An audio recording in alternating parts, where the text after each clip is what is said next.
부활주의를 맞아서 예배 자리에 나오신 모든 분들의 삶 속에 우리 주님의 부활의 기쁨과 소망이 충만한 삶이 되시기를 주님의 이름으로 축복합니다. 우리가 조금 생소한 말이지만 서로 인사하면 좋겠습니다. 화면에 나와 있는 내용을 그대로 읽으시면 되겠습니다. 제가 먼저 읽겠습니다. 퀴리오스 아나스타시스. 이게 무슨 말이냐 하면 주님이 부활하셨습니다 라는 헬라어입니다. 좀 고급진 말처럼 느껴지지 않습니까? 한 번 더 서로 축복하면서 인사하겠습니다. 큐리오스 아나스타시스.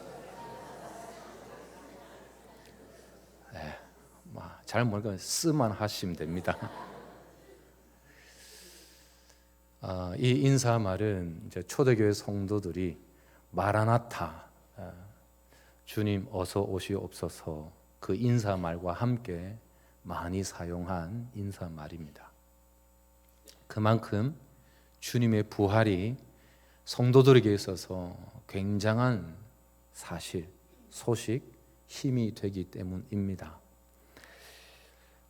사진을 하나 더 보겠습니다. 지금 보는 사진은 이 사진은 다른 사진입니다. 보시면 저게 아주 오래전에 뉴욕 타임즈의 기사로 나왔던 내용인데요.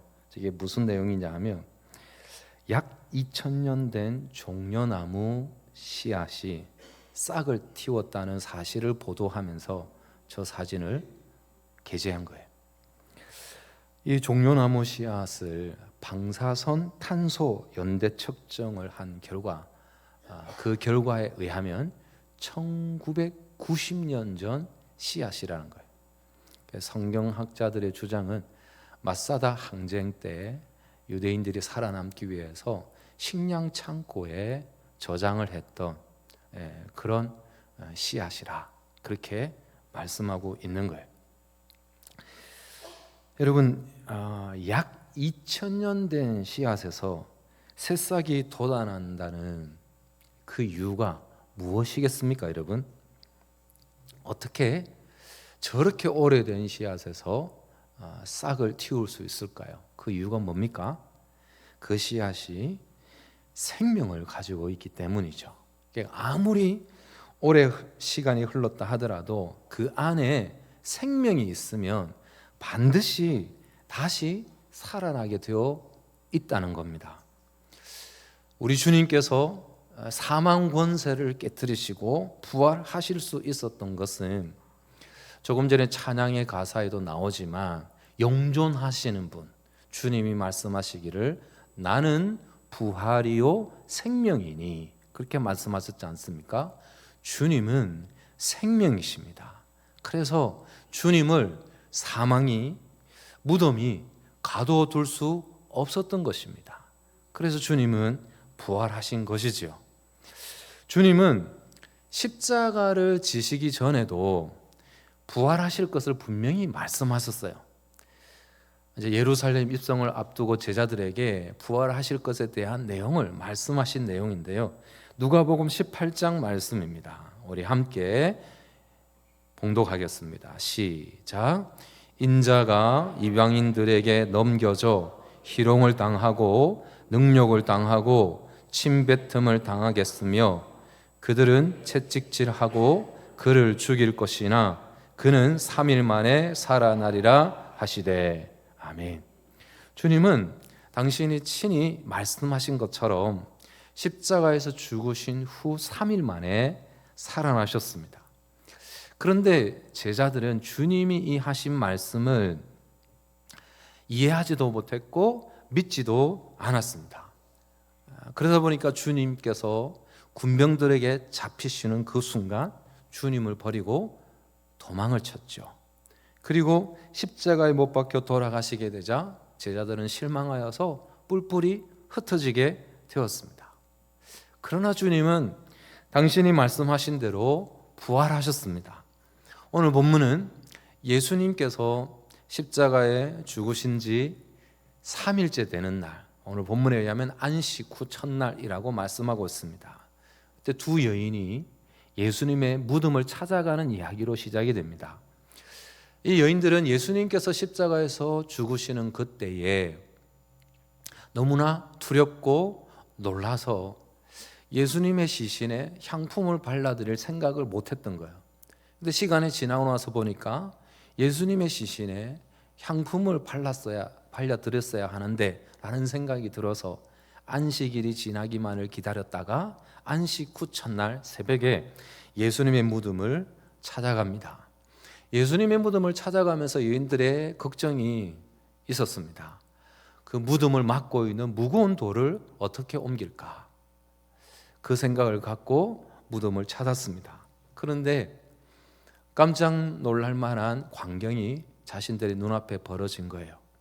시간적으로 동시간대였든지 먼저 일어난 사건이었는지 잘 모르겠으나 명확하지는 않습니다. 그러나 말씀에 의하면 천사들이 큰 지진과 함께 내려와서 그 무덤을 막고 있는 돌을 굴려내고 그 모습을 본 무덤을 지키던 사람들은 죽은 것처럼 쓰러지게 됩니다. 말하자면 기절한 거지요. 두려움에. 그리고 그 광경을 본 여인들에게 천사가 말하는 거예요.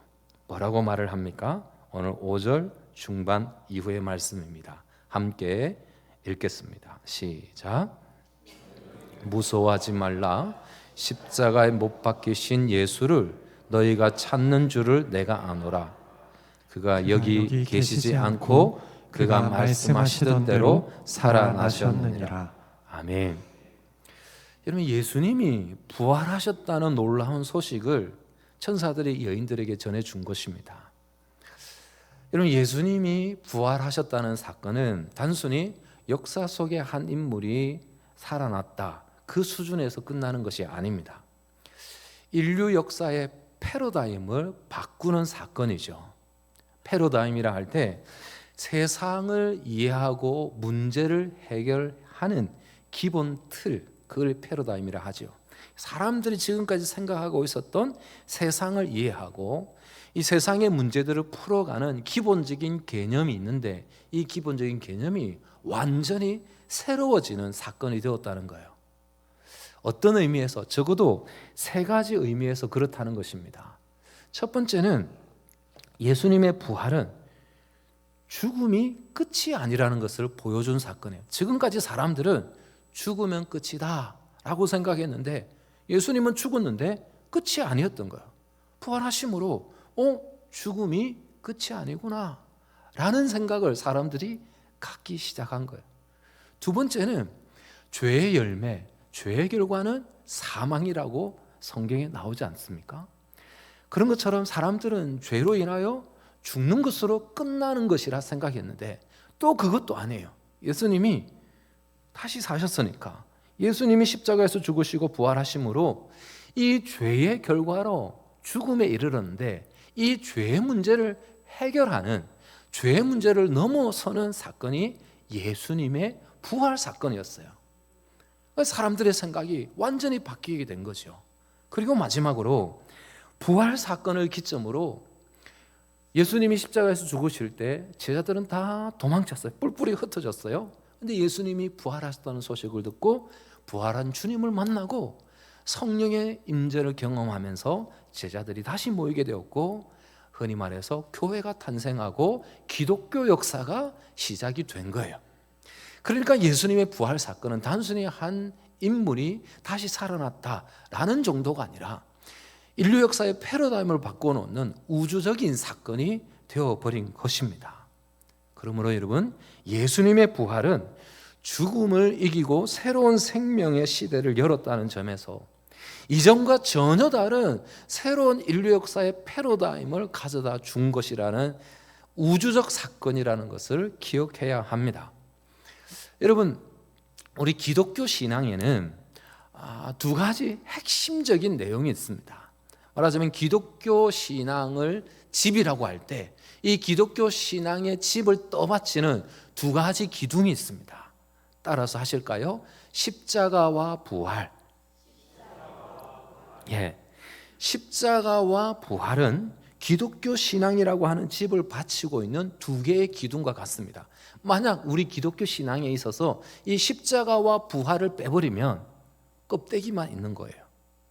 사랑하는 성도 여러분, 예수님께서 하나님의 어린 양으로 저와 여러분들을 위해서 대속의 제물이 되셨다는 사실을 믿으십니까?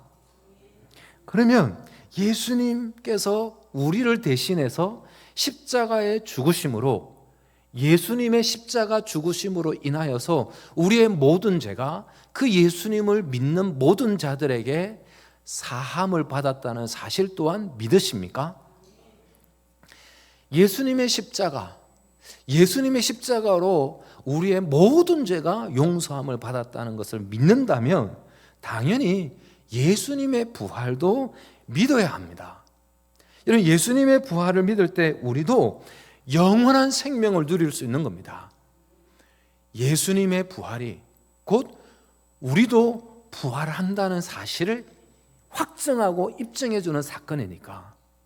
그래서 예수님이 우리 죄를 대신해서 십자가에서 죽으시고 그 예수님을 믿으면 우리의 모든 죄가 용서함을 받고 우리도 예수님처럼 부활할 것이라는 것을, 영원히 살 수 있다는 것을 믿는 것이 기독교 신앙의 핵심인 십자가와 부활입니다. 그래서 우리의 신앙 가운데 이 십자가와 부활의 내용을 붙들고 있어야 우리의 믿음이 건강한 믿음이 될 수 있습니다. 성경에서도 만약 우리에게 이 부활 신앙이 없다면, 이 부활을 믿는 믿음이 없다면 모든 것이 헛되다고 말씀해요. 고린도전서 15장 말씀입니다. 함께 읽겠습니다. 시작.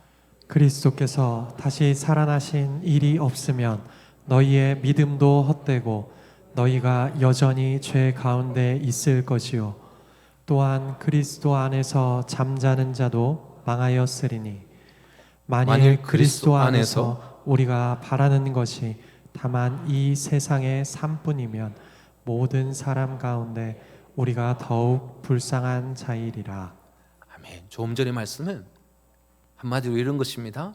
만약 예수님의 부활이 없다면 우리의 믿음은 다 헛되다는 거예요. 그리고 예수님의 부활이 없다면, 그리고 예수님의 부활을 믿지 못한다면 우리가 이 세상에서 가장 불쌍한 사람들이라는 거예요. 그러나 우리 주님 부활하셨습니다. 그리고 우리가 부활 신앙을 가지고 있기 때문에 우리의 믿음은 절대 헛되지 않습니다. 그리고 우리는 그 부활의 주님을 믿고 있기 때문에 우리야말로 영원한 생명을 누리는 존재이기 때문에 이 세상에서 그 어느 누구보다 가장 복된 인생을 살아가는 존재인 줄 믿습니다. 사랑하는 성도 여러분, 예수님께서 죽으셨으나 사망 권세를 이기시고 부활하셨음을 확실히 믿으십니까? 이 믿음만큼은 주님 앞에서는 그날까지 결코 변치 않기를 주님의 이름으로 축복합니다. 이 사실이 너무너무 중요하기 때문에 천사들이 여인들에게 말하는 거예요. 뭐라고 말하는 겁니까? 빨리 가서 예수님의 부활 소식을 전하라는 겁니다. 예수님이 다시 살아나셨다고 전하라는 겁니다. 그리고 예수님이 갈릴리로 가셨기 때문에 제자들도 빨리 갈릴리에 가서 예수님을 만나라, 그 이야기를 전하라는 거예요. 여러분, 우리는 여기서 생각해 보는 것은 예수님이 왜 하고 많은 장소 중에 갈릴리로 가서 예수님을 만나야 한다고 정하게 되었을까? 예수님이 예루살렘에서 부활하셨으니까. 그리고 예루살렘이 당시 정치, 문화, 종교의 중심 그곳 아닙니까? 그러면 예루살렘에서 만나는 것이 훨씬 더 좀 좋은 선택지가 되지 않을까? 여러분, 우리 속담에도 그런 말이 있잖아요. 사람이 나면 어디로 보내라고요?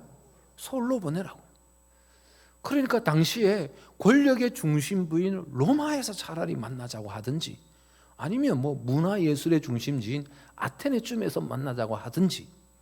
왜냐하면 좀 더 큰 꿈을 가져야 할 제자들이니까 그런 곳에서 만나는 것이 더 합리적인 선택이 아닐까라는 생각을 가져봅니다. 근데 예수님은 갈릴리에서 만나자고 하시는 거예요. 앞서 말씀드린 것처럼 예루살렘이 정치, 문화, 종교의 중심지로서 모든 권력과 부와 명예가 집결되어 있는 곳입니다. 그런 곳인 반면에 갈릴리는 상대적으로 변두리 인생이 모여 사는 소외된 땅, 소외된 지역이 당시 갈릴리였습니다. 근데 예수님은 바로 그곳에서 제자들을 다시 만나고 싶어 하셨다는 겁니다. 그럼 그 이유가 뭘까요, 여러분? 그 이유는 아마도 이런 의미일 겁니다. 제자들과 다시 시작하자는, 원점에서 다시 시작하자는 그런 의미로 갈릴리에서 만나자 말씀하신 거예요. 여러분, 갈릴리는 예수님의 12 제자 중에 가룟 유다를 제외하고 다 갈릴리 살던, 또 갈릴리 고향을 가지고 있는 사람들입니다. 그리고 예수님께서 회개하라 천국이 가까웠느니라 복음을 선포하시면서 공생의 사역을 시작한 곳도 갈릴리입니다.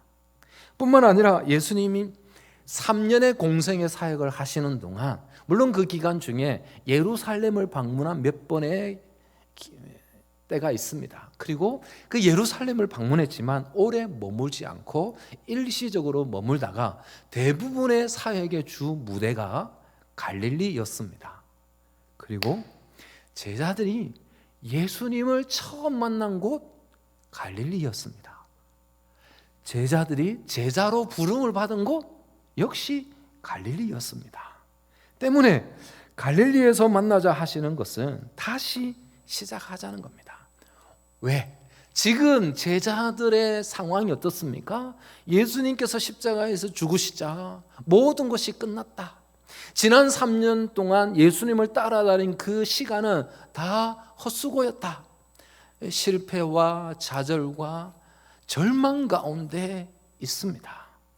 그런 제자들에게 다 잊고 주님을 처음 만났던 그곳, 주님을 만나서 제자로 부름받았던 그곳 갈릴리에서 새롭게 시작하자라는 말씀을 하신 거예요. 그게 주님의 의도예요. 주님의 마음이에요.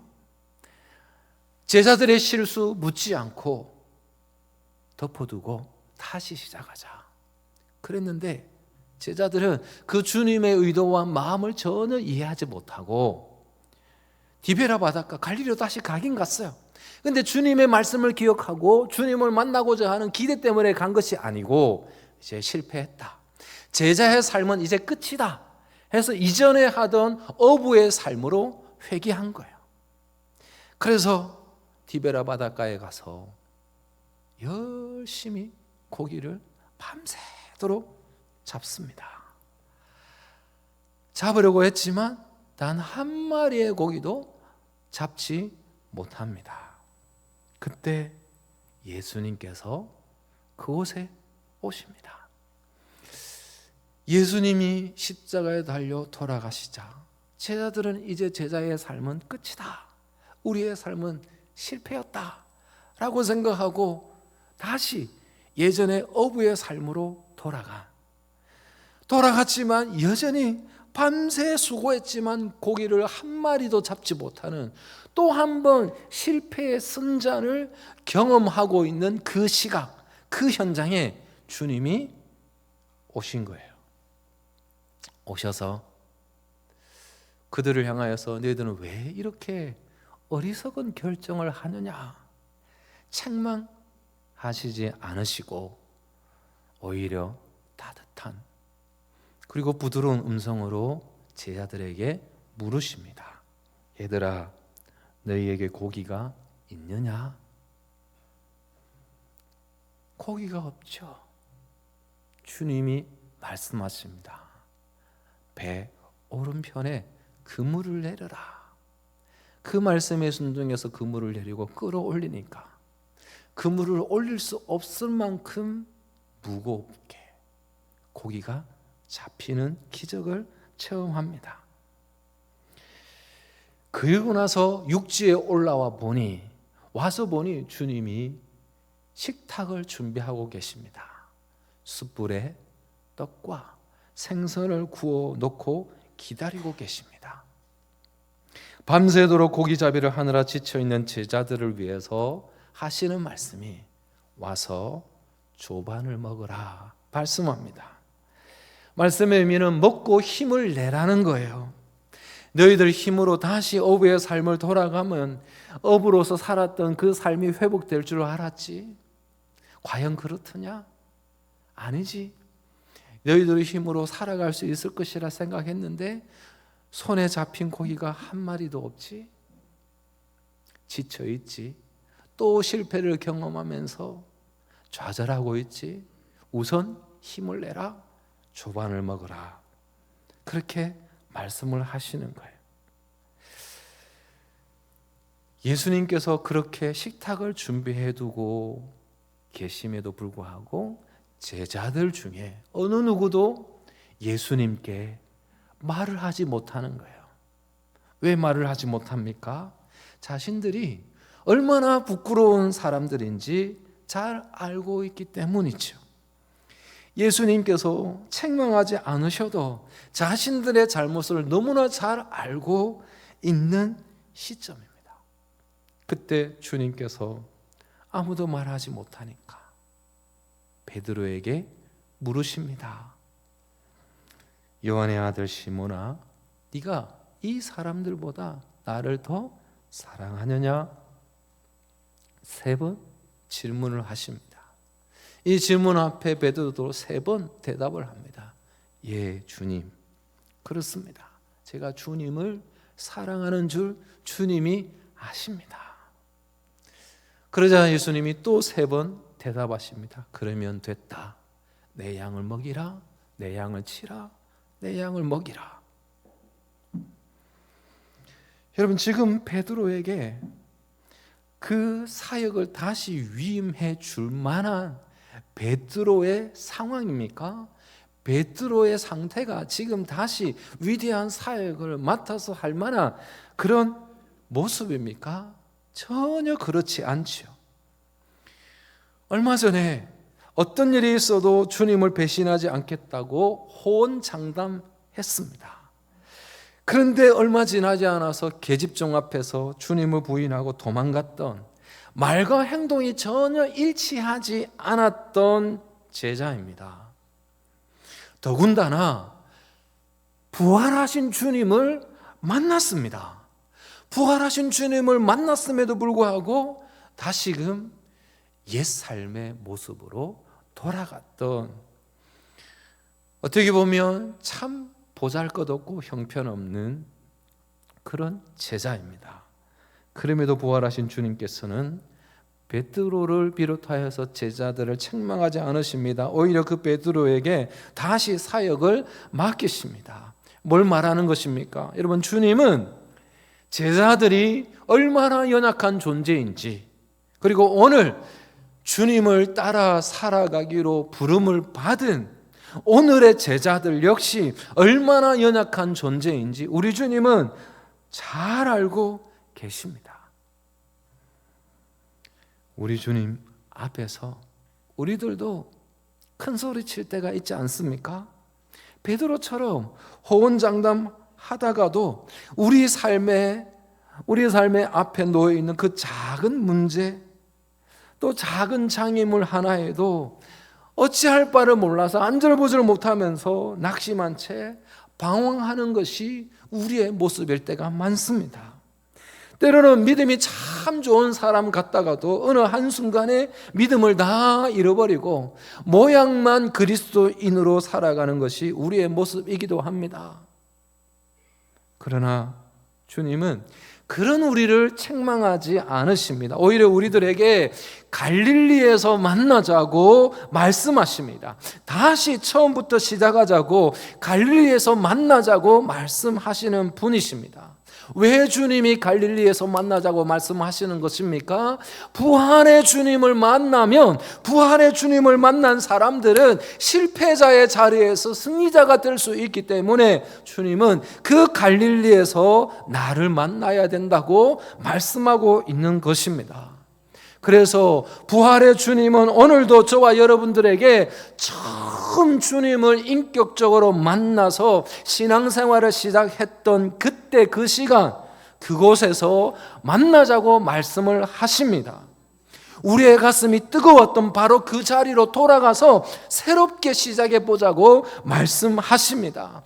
낙심하는 자리에 머물러 있지 말고, 실패하고 좌절하고 있는 그 자리에 그대로 주저앉아 있지 말고, 주님과 함께 일어나서 주님과 함께 섬기며 기쁨으로 사역했던 그 현장, 그 시간, 그 열정으로 회복하자고 주님 말씀하고 있습니다. 사랑하는 성도 여러분, 주님이 저와 여러분들에게 만나자고 말씀하시는 오늘날의 갈릴리가 어디라고 생각이 되십니까? 목사인 저에게는 제가 소명을 받고 신학교에 입학하면서 즐겨 불렀던 찬송이 있습니다. 지금은 즐겨 부를 수가 없는 찬송이 되어버렸는데, 부름받아 나선 이 몸 어디든지 가오리다. 아골골짝 빈들에도 주님 부르시면 언제든지 가오리다. 그 찬송을 즐겨 불렀습니다. 그곳이 저에게는 갈릴리이죠. 그때가 갈릴리였던 것입니다. 그리고 목사 안수를 받으면서 주님, 목사로 부름을 받았으니 강단에서 설교하는 마지막 순간까지 강단에서 설교하는 자리에 서는, 호흡이 닿는 그날까지 말씀을 대언하는 자의 삶을 살겠습니다 라고 목사 안수를 받으며 눈물을 흘리며 주님 앞에 기도했던 그때 그 장소가 저에게는 갈릴리입니다. 처음 담임 목회 사역지 부름을 받아서 목회를 시작하면서 그때 주님 앞에 설교를 준비하고 교인들을 만나고 할 때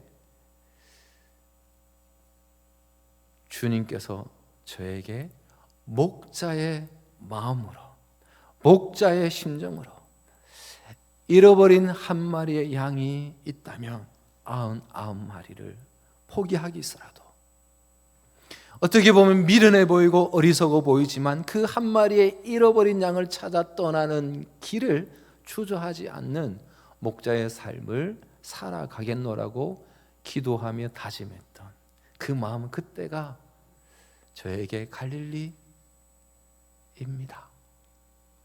진영대성교회를 개척하면서 주님 한 영혼 한 영혼을 보내주시면 그 한 영혼을 마치 이 세상의 모든 영혼을 섬기듯이 섬기겠노라고 기도하며 시작했던 그때, 그곳이, 그 장소가 저에게는 갈릴리입니다. 여러분들에게는 갈릴리가 어떤 곳입니까? 진영대성교회를 등록하고 제대로 신앙생활을 한번 해봐야지 했던 때, 또는 예배를 드리면서 말씀을 들을 때 깨닫게 되는 그때, 그리고 말씀과 함께 도전하면서 주님 앞에 결단하는 그때, 그 순간이 여러분 각자의 갈릴리가 될 수 있지 않겠습니까? 주님은 바로 거기에서 새롭게 다시 한번 시작해 보자고 우리를 오늘 이 시간에도 부르고 계시는 줄 믿습니다. 부활의 주님을 만난 제자들이 예전처럼 실패하고 낙심한 자로 살아가지 않고 주님께서 약속하신 성령을 받고 새 사람이 되어서 주님의 복음 사역을 넉넉하게 감당했던 것처럼, 오늘 부활주의를 맞이하여서 예배하는 저와 여러분들도 더 이상 실패하고 낙심하고 좌절하며 살아가지 않고 부활하신 주님을 믿는다면, 그 주님을 만났다면 주님이 맡기신 그 사명을 넉넉히 감당하며 살아가게 될 줄 믿습니다. 여러분, 앞서 말씀드린 것처럼 주님은 우리의 연약함을 우리보다 더 잘 아십니다. 그리고 우리의 연약함에 대해서 따지지도 묻지도 않으십니다. 부활의 주님은 오늘 우리가 낙심의 자리에 앉아있기를 원치 않으시고 새 힘을 주십니다. 그렇습니다. 부활의 주님을 만나면 실패의 자리에 있던 사람들이 승리자가 되는 놀라운 역사가 있게 되는 줄 믿습니다. 이런 부활의 주님을 만난 사람들마다 모든 인생들이 바뀌었다는 사실을 아십니까? 예수님의 제자들이 그러했던 것처럼, 수많은 믿음의 사람들이 그러했던 것처럼, 그래서 우리도 오늘 부활의 주님을 만난다면, 그 부활의 주님을 믿고 있다면, 그 부활의 주님이 갈릴리에서 만나자고 하셨던 그것을 기억하고 오늘 각자의 갈릴리에서 그 주님을 만난다면 우리도 실패자의 자리에서 승리자의 삶으로 나아가게 되는 줄 믿습니다. 실패와 좌절 가운데 있던 제자들을 갈릴리에서 만나주신 부활의 주님은 오늘도 우리가 실패하고 있는 그 자리에서 만나주심으로 오늘의 갈릴리가 되게 하시는 줄 믿습니다. 부활의 주님을 만나 힘있게 다시 한번 인생을 살아감으로 실패와 좌절과 절망의 자리에서도 승리하는 삶을 살아갈 수 있기를 주님의 이름으로 축복합니다. 한 번 더 서로를 향해서 선포하실까요? 퀴리오스 아나스타시스. 좀 쉬운 말로 할까요? 한 번 더 축복하겠습니다. 주님이 부활하셨습니다. 부활의 산소망, 부활의 기쁨, 부활의 생명을 이 땅의 삶을 살아가는 동안 풍성히 누리면서 날마다 승리하는 우리 모두의 삶이 되시기를 주님의 이름으로 축복합니다.